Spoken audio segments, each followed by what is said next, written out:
من اليوم ما تزيدوش تقولوا ما نعرفوش نديروا كسره رخصيص ولا كسره فطير.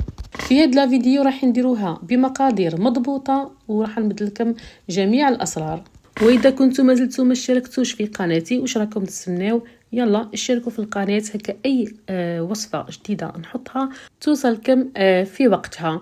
قبل ما نبداو ما نساوش الصلاه والسلام على رسولنا الحبيب، اللهم صل وسلم وبارك على محمد وعلى اله وصحبه اجمعين. نجيبوا 3 كيلات سميد، نحطوا ربع كيلو زيت نباتي. السميد اختاروا السميد اللي يكون رطب.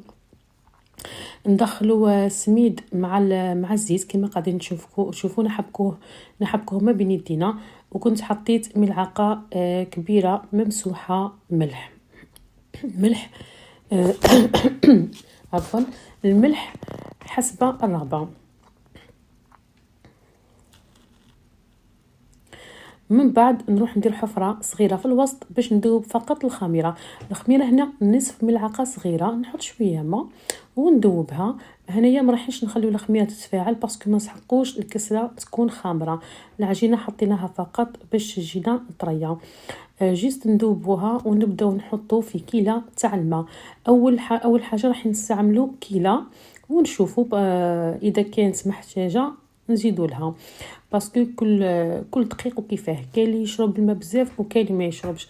نبدا ندخل فيها في بعضها، لمها حتى تولي عندي عجينه، ونشوف من بعد اذا نزيد ولا لا. هنا بانت لي مخصوصه، زدت لها غير شويه، يعني عبيت لي كيلة ماء وشويه. نلموها فقط حتى تولي عجينه، نعجنوها غير شويه. شوفوا البنات هذه ما تتعجنش، مش كما كسره مطلوع. جيت تولي لكم اون بات حبسوا.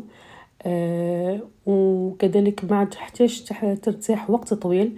قسمتها على 3. انا استخدمت لي بول كما شفتوا تاع الشوربه، جاوني 3 بول. قسمتها والان نروح مسحت بلان طرافاي باش نبدا نخدم فوقه. تجيني الخدمه سهله ونبدا نلم في لي بول كل شيء للوسط كما قاعدين تشوفوا. من بعد نضغط عليهم، لازم يجيو ناعمين باش الكسره تاعنا ما تجيش متشقه. هنا الخطوه هذه مهمه جدا.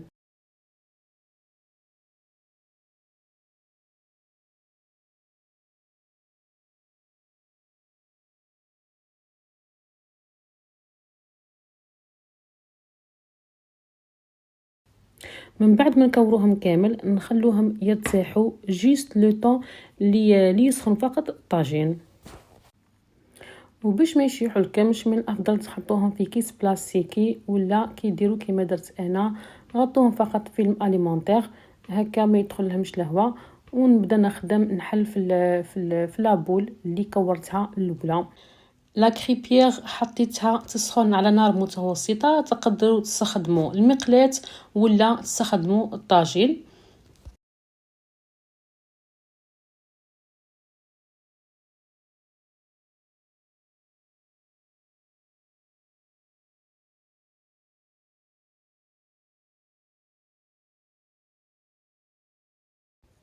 من بعد ما حطيتها فوق لا كريبيير رحت قبتها تري بيان باش ما تنفخليش ودير لي لي بول.